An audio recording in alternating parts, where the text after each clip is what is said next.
it. If it's not truth, we can't use it. If it's not mercy, we can't use it. If it's not spirit, we can't use it. It's got to be God changing our lives.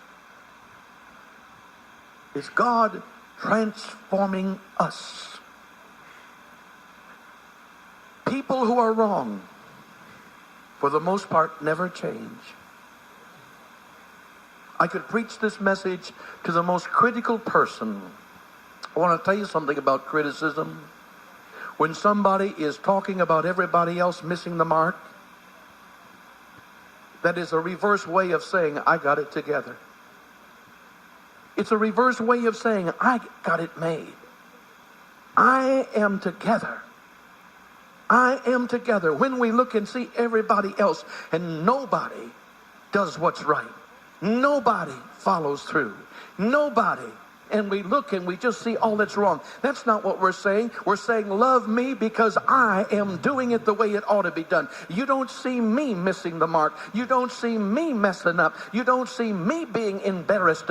I'm the person who's together. And ever a time there comes that we lift up anybody but Jesus, we are in trouble. There's people that are working in the church that never get a look at Christ. They never behold him. They don't know what worship is. They don't know what the weapons of our warfare are. They don't understand. There's times when you've got to come before God with tears in your spirit and your soul and say, God, help my brother, help my sister, be with my enemies, bless them, dear God, make a difference. The church has to be changed. We want it to win, but it's got to win according to God's rules. It can't win because paranoid, sick people have the ability to get something done. We need to be healed by the power of God. And we've got to say like David, get out of my sight if you can't do what's right, because there's a zeal in my spirit. I want to see the church, not the assembly of those who are paranoid, but I want to see the church of people who know without you I could do nothing. And God, give grace to my brother and help my sister and help me, God, because I'm standing in the need of prayer.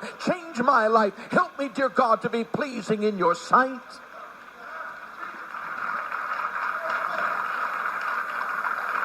There's a saying in psychology and psychiatry that more psychiatrists are sick than what you would think.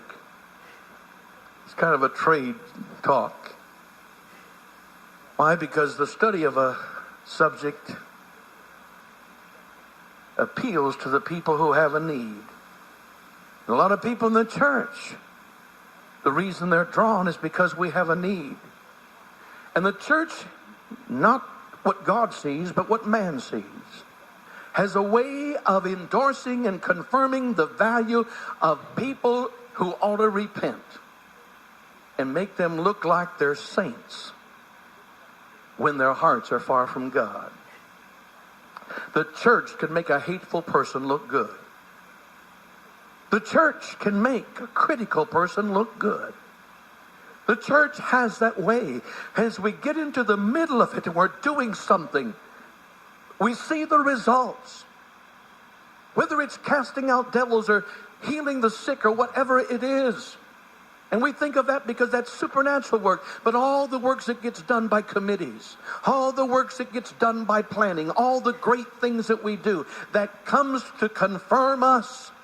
And it confirms us in spite of the fact that our children will never turn out to be the way they ought to, because somebody who was a professing Christian never had the love of God, never understood the mercy of God, never understood the kindness of God, looked and saw the church as a bunch of people who were out to get them, but they weren't going to let it happen. They were going to win. They knew how to win. God help the church and heal us and deliver us from people who don't know Christ.